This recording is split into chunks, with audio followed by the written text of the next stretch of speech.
The Northern Ireland Women's European Platform was the organisation in Northern Ireland primarily responsible for educating people about CEDAW and engaging with other UK groups and with the CEDAW committee.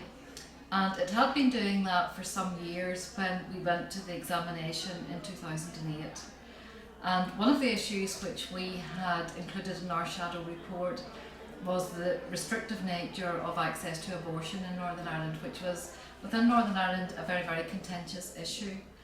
The CEDAW committee had previously raised concerns about this in previous concluding observations, but we felt that given the lack of movement within Northern Ireland, that we ought to try and do more.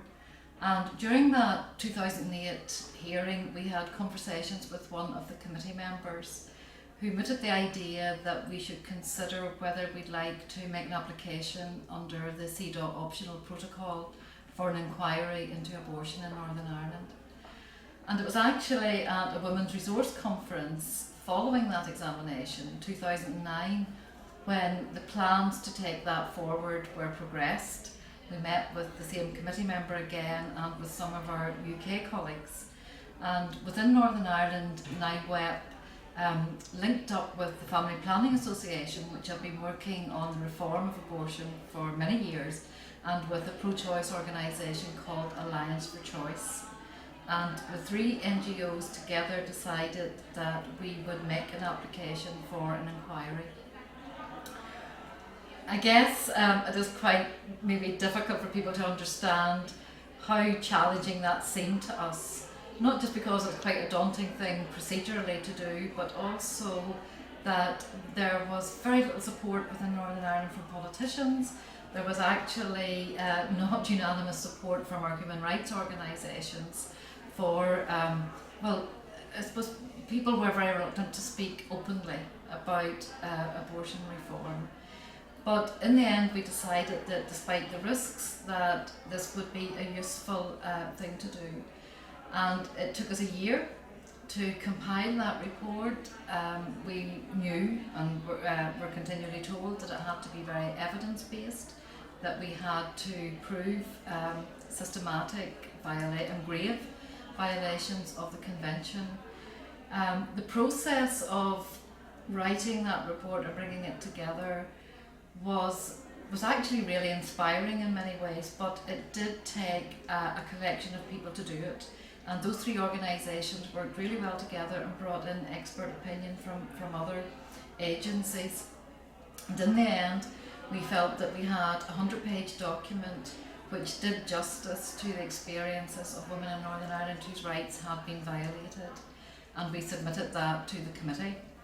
When we made the submission, we sought support from women's NGOs and largely got it, and from the trade unions and got it.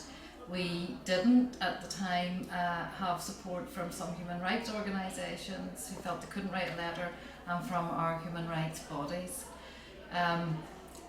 We then had to wait quite some time before we heard that the committee was actually going to conduct the inquiry.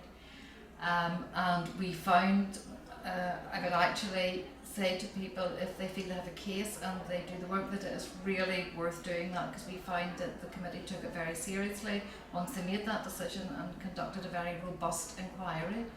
They came to Northern Ireland, they talked to a wide range of people, including women who'd had to travel for abortions, women who had procured abortions by buying pills off the internet. They saw it firsthand, the protests outside family planning clinics. They talked to our policymakers who at the time were against reform, and they of course talked to the UK government. One of the reasons that we decided to engage with the optional protocol process was that we saw CEDAW as an important potential vehicle for change. We felt that there was very little prospect for change within Northern Ireland, despite the fact we had a devolved government. We felt that that change was likely to have to come from Westminster. And because the Westminster government is the state party in terms of the international conventions, we felt then that was the only way that we could do that. I think it did force the UK government to engage more genuinely on the abortion issue. For many, many years they've consistently said that it wasn't an issue for them because it was a devolved issue. CEDAW doesn't accept that at all and continually challenge the government on that.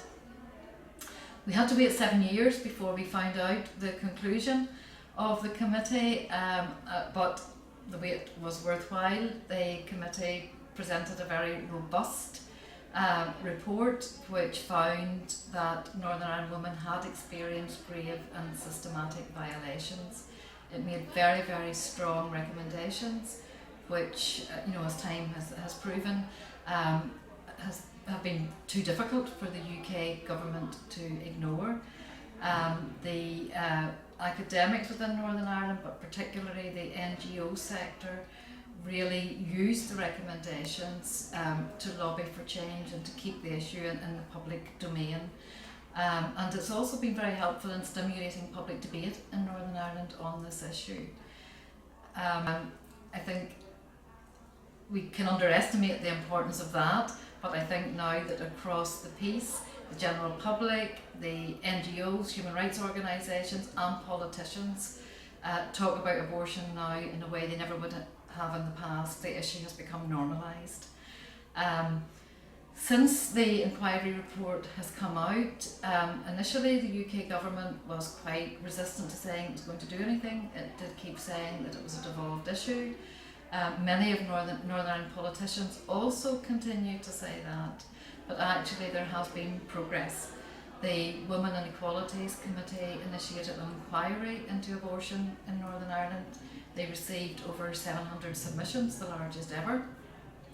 And Stella Creasy introduced an amendment to legislation in Westminster, basically saying that Westminster government needed to legislate to decriminalise abortion in Northern Ireland. And now, as we sit here in September 2019, that has been included in the Northern Ireland Executive Act, so that if there is no government in Northern Ireland by the 22nd of October, the UK government is to take measures to decriminalise abortion in Northern Ireland.